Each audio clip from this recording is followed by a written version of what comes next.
Welcome back to Pastor Emilie's Story Hour. We're reading Pollyanna by Eleanor H. Porter. Chapter 20, which is more surprising. Sunday mornings, Pollyanna usually attended church and Sunday school. Sunday afternoons, she frequently went for a walk with Nancy. She had planned one for the day after her Saturday afternoon visit to Mr. John Pendleton, but on the way home from Sunday school, Dr. Chilton overtook her in his gig and brought his horse to a stop. "Suppose you let me drive you home, Pollyanna," he suggested. "I want to speak to you a minute. I was just driving out to your place to tell you," he went on, as Pollyanna settled herself at his side. "Mr. Pendleton sent a special request for you to go see him this afternoon, sure. He says it's very important." Pollyanna nodded happily. "Yes, it is, I know. I'll go." The doctor eyed her with some surprise. "I'm not sure I shall let you after all," he declared, his eyes twinkling. "You seemed more upsetting than soothing yesterday, young lady." Pollyanna laughed. "Oh, it wasn't me, truly. Not really, you know. Not so much as it was Aunt Polly." The doctor turned with a quick start. "Your aunt?" he ejaculated. Pollyanna gave a happy little bounce in her seat. "Yes, and it's so exciting and lovely, just like a story, you know. I'm going to tell you," she burst out with sudden decision. "He said not to mention it, but he won't mind your knowing, of course. He meant not to mention it to her." "Her?" "Yes, Aunt Polly. And of course he would want to tell her himself instead of having me do. Lovers, so." "Lovers?" As the doctor said the word, the horse started violently, as if the hand that held the reins had given them a sharp jerk. "Yes," nodded Pollyanna happily. "That's the story part, you see. I didn't know it till Nancy told me. She said Aunt Polly had a lover years ago and they quarreled. She didn't know who it was at first, but we found out now. It's Mr. Pendleton, you know." The doctor relaxed suddenly. The hand holding the reins fell limply to his lap. "Oh, no, I didn't know," he said quietly. Pollyanna hurried on. They were nearing the Harrington homestead. "Yes, and I'm so glad now. It's come out lovely. Mr. Pendleton asked me to come and live with him, but of course I wouldn't leave Aunt Polly like that, after she'd been so good to me. Then he told me all about the woman's hand and heart that he used to want, and I found out that he wanted it now, and I'm so glad. For of course if he wants to make up the quarrel, everything will be all right now, and Aunt Polly and I will both go to live there, or else he'll come to live with us. Of course, Aunt Polly doesn't know yet, and we haven't got everything settled, so I suppose that is why he wanted to see me this afternoon, sure." The doctor sat suddenly erect. There was an odd smile on his lips.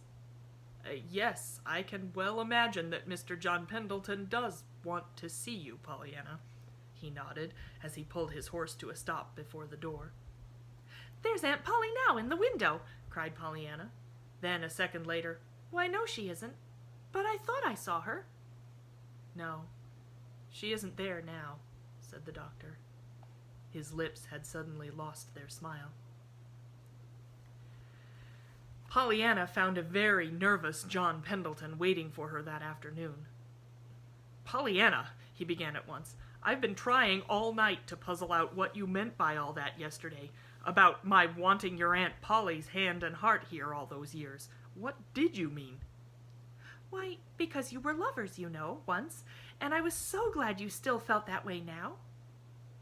"Lovers? Your Aunt Polly and I?" At the obvious surprise in the man's voice, Pollyanna opened wide her eyes. "Why, Mr. Pendleton! Nancy said you were." "Huh!" The man gave a short little laugh. "Indeed? Well, I'm afraid I shall have to say that Nancy didn't know." "Then you weren't lovers?" Pollyanna's voice was tragic with dismay. "Never!" "And it isn't all coming out like a book?" There was no answer. The man's eyes were moodily fixed out the window. "Oh, dear, and it was all going so splendidly," almost sobbed Pollyanna. "I'd have been so glad to come with Aunt Polly." "And you won't now?" the man asked. without turning his head. Of course not. I'm Aunt Polly's. The man turned now almost fiercely. Before you were hers, Pollyanna, you were your mother's, and it was your mother's hand and heart that I wanted long years ago. My mother's? Yes, I had not meant to tell you, but perhaps it's better, after all, that I do now. John Pendleton's face had grown very white. He was speaking with evident difficulty.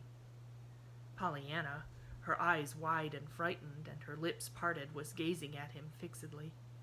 I loved your mother, but she didn't love me, and after a time she went away with your father. I did not know until then how much I did care. The whole world suddenly seemed to turn back under my fingers, but never mind. For long years I have been a cross, crabbed, unlovable, unloved old man, though I'm not nearly 60 yet, Pollyanna. And then one day, like one of the prisms that you love so well, little girl, you danced into my life, and flecked my dreary old world with dashes of the purple and gold and scarlet of your own bright cheeriness. I found out after a time who you were, and I thought I never wanted to see you again. I didn't want to be reminded of your mother. But you know how that came out. I just had to have you come, and now I want you always. Pollyanna, won't you come now? But Mr. Pendleton, there's Aunt Polly. Pollyanna's eyes were blurred with tears. The man made an impatient gesture. What about me? How do you suppose I'm going to be glad about anything without you? Why, Pollyanna, it's only since you came that I've been even half glad to live. But if I had you for my own little girl, I'd be glad for anything, and I'd try to make you glad too, my dear. You shouldn't have a wish ungratified. All my money to the last cent should go to make you happy. Pollyanna looked shocked. Why, Mr. Pendleton, as if I'd let you spend it on me, all that money you've saved for the heathen. A dull red came to the man's face. He started to speak, but Pollyanna was still talking. Besides, anybody with such a lot of money as you have doesn't need me to make you glad about things. You're making other folks so glad giving them things that you just can't help being glad yourself. Why, look at those prisms you gave Mrs. Snow and me, and the gold piece you gave Nancy on her birthday, and— Yes, never mind about all that, interrupted the man. His face was very, very red now, and no wonder, perhaps, for it was not for giving things that John Pendleton had been best known in the past. That's all nonsense. 'Twasn't much, anyhow, but what there was because of you. You gave those things, not I. Yes, you did, he repeated, in answer to the shocked denial in her face. And that only goes to prove all the more how I need you, little girl, he added, his voice softening into tender pleading once more. If ever I am to play the glad game, Pollyanna, you'll have to come and play it with me. The little girl's forehead puckered into a wistful frown. Aunt Polly has been so good to me, she began. But the man interrupted her sharply. The old irritability had come back to his face. Impatience which would brook no opposition had been a part of John Pendleton's nature too long to yield very easily now to restraint. Of course she's been good to you, but she doesn't want you, I'll warrant, half so much as I do, he contested. Why, Mr. Pendleton, she's glad, I know, to have me— Glad? Interrupted the man, thoroughly losing his patience now. I'll wager Miss Polly doesn't know how to be glad for anything. Oh, she does her duty, I know. She's a very dutiful woman. I've had experience with her duty before. I'll acknowledge we haven't been the best of friends for the last 15 or 20 years, but I know her. Everyone knows her. And she isn't the glad kind, Pollyanna. She doesn't know how to be. As for your coming to me, you just ask her and see if she won't let you come. And oh, little girl, I want you so, he finished brokenly. Pollyanna rose to her feet with a long sigh. All right, I'll ask her, she said wistfully. Of course, I don't mean that I wouldn't like to live here with you, Mr. Pendleton, but— She did not complete her sentence. There was a moment's silence. Then she added, Well, anyhow, I'm glad I didn't tell her yesterday, 'cause then I supposed she was wanted too. John Pendleton smiled grimly. Well, yes, Pollyanna. I guess it is just as well you didn't mention it yesterday. I didn't. Only to the doctor, and of course he doesn't count. The doctor? Cried John Pendleton, turning quickly. Not Dr. Chilton. Yes. When he came to tell me you wanted to see me today, you know. Well, of all the... muttered the man, falling back in his chair. Then he sat up with sudden interest. And what did Dr. Chilton say? He asked. Pollyanna frowned thoughtfully. Why, I don't remember. Not much, I reckon. Oh, he did say he could well imagine you did want to see me. Oh, did he? Indeed, answered John Pendleton. And Pollyanna wondered why he gave that sudden queer little laugh.